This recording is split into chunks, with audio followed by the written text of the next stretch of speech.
Good morning, dear students. Hope you all are doing well. Yes, you all are safe also. We'll start revision. Let's start. Today we'll do revision of lesson number 5, Alice in Wonderland. Along with this, we'll do revision of poem 1 also. Let's start. A part, answer the following questions. What were Alice and Dinah doing one summer's day? Answer. Alice and Dinah were sitting on the branches of a tree on one summer's day. Second, what did Alice see as she got down from the tree? Answer. Alice saw a white rabbit as she got down from the tree. You all read this chapter Alice in Wonderland, so I hope you remember these all things. Third, where did Alice's curiosity lead her? Yes, our answer is Alice's curiosity led her to a dark hole which opened into a long corridor. Then fourth, what was the doorknob's reaction? Have you remember? Yes, our answer is doorknobs reacted yuck and refused to let her pass through. Fifth, whom did Alice met at the forest? Our answer will be Alice met with two fat little men at the forest. Sixth question, what happened after Alice ate the biscuit from the jar? After eating biscuit from the jar, Alice turned into a monster. How did she start shrinking? Answer, she started shrinking after eating carrot. What advice did the butterfly give Alice? Have you remember? Yes.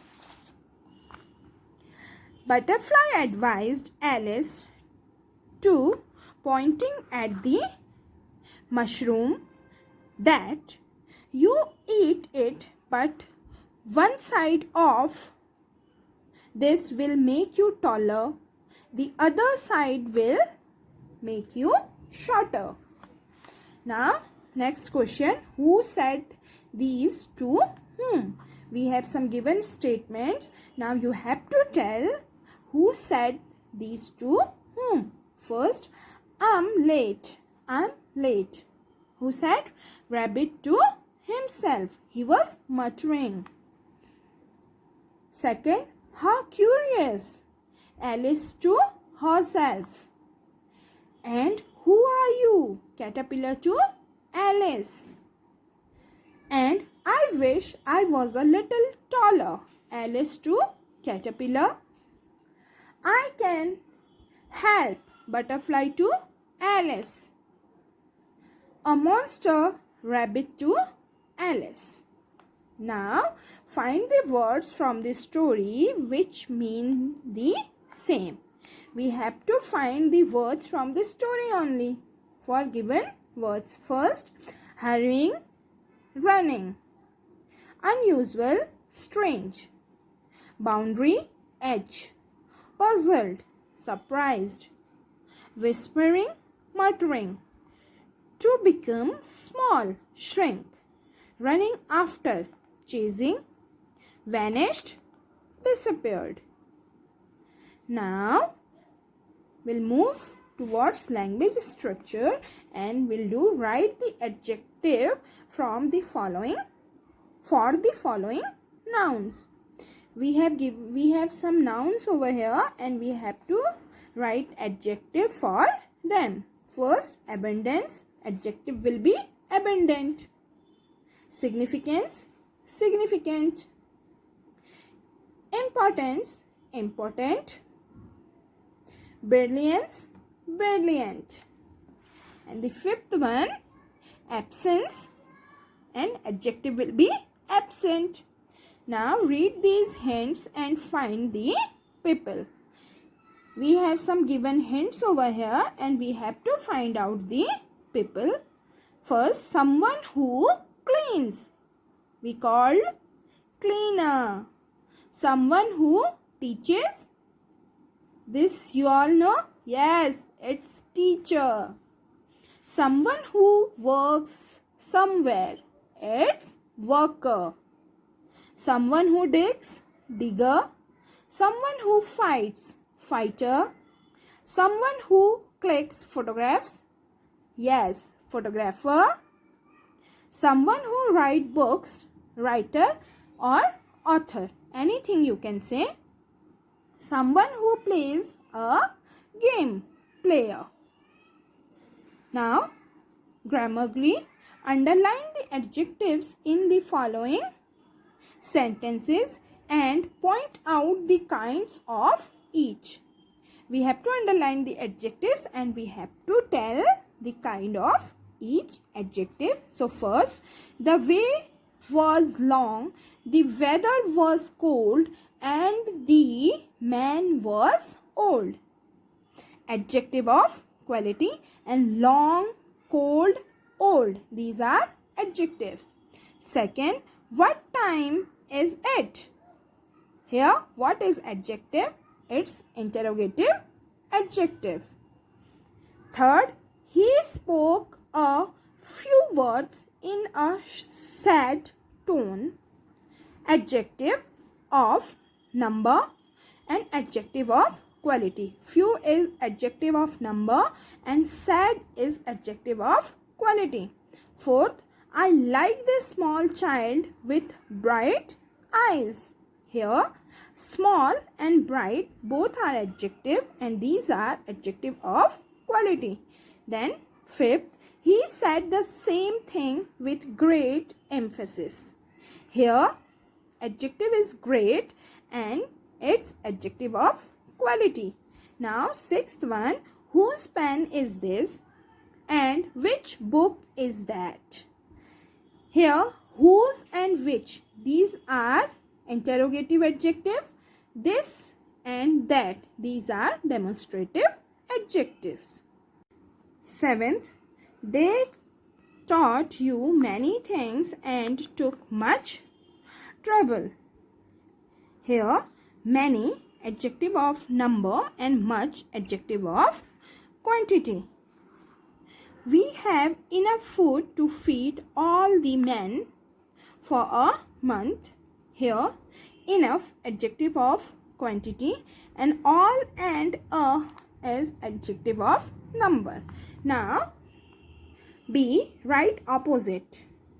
These are actually matchups I have written in front. So, cruel, kind, poor, rich, wise, foolish, careless, careful, obedient, disobedient, and dishonest, honest.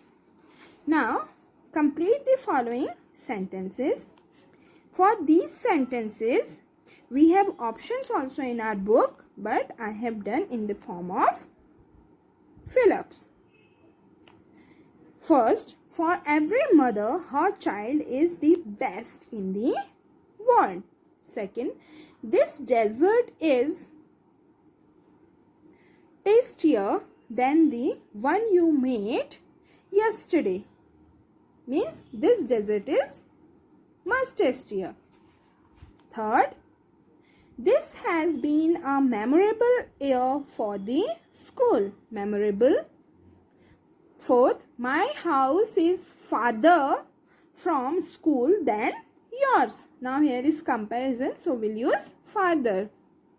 Fifth, Ronak scored less marks than Gunjan in the test. Less. Sixth, today is a nice day. Nice. Now, poem 1. How beautiful is the rain? And the poem was composed by S.W. Longfellow. First, we'll start comprehension part A. Actually, these are fill-ups. The rain is welcomed because it comes after a long spell of dust and heat. Second, it rains in all the broad and fiery street and the narrow lane. Third, the sound that the rain makes on the roof is compared with the sound of tramp of hoops. Then, the rain pours and pours across the window pane. Fifth, during the rainy season, even gutters seem like roaring a river. Now, answer the following questions. First, why does the rain seem beautiful to the poet? Rain seems beautiful to the poet because it is coming after scorching summer. Second, who all welcome the rain? The whole nature, farmers, people, group of school children and also animals welcome the rain. Third, do you like the rainy season? Why or why not? Yes, it's my opinion. Yes, I like the rainy season because it relieves from the scorching summer. You can write your own opinion also. Now, we have to write the rhyming words. First, rain, lane, heat, street, roofs, hoops, out, spout, white, tide. Then, onomatopoeic words we have to find out from the lesson only. And what are these onomatopoeic words? These are sound indicators. So, we have clatters, gushes, tramp and roars. Now, you all will revise and learn these two lessons and you will do practice for the same. And do practice well for your half-yearly exams as you got your syllabus. That's all for today. All of you revise the given chapters and learn. Do practice for the exams. Bye.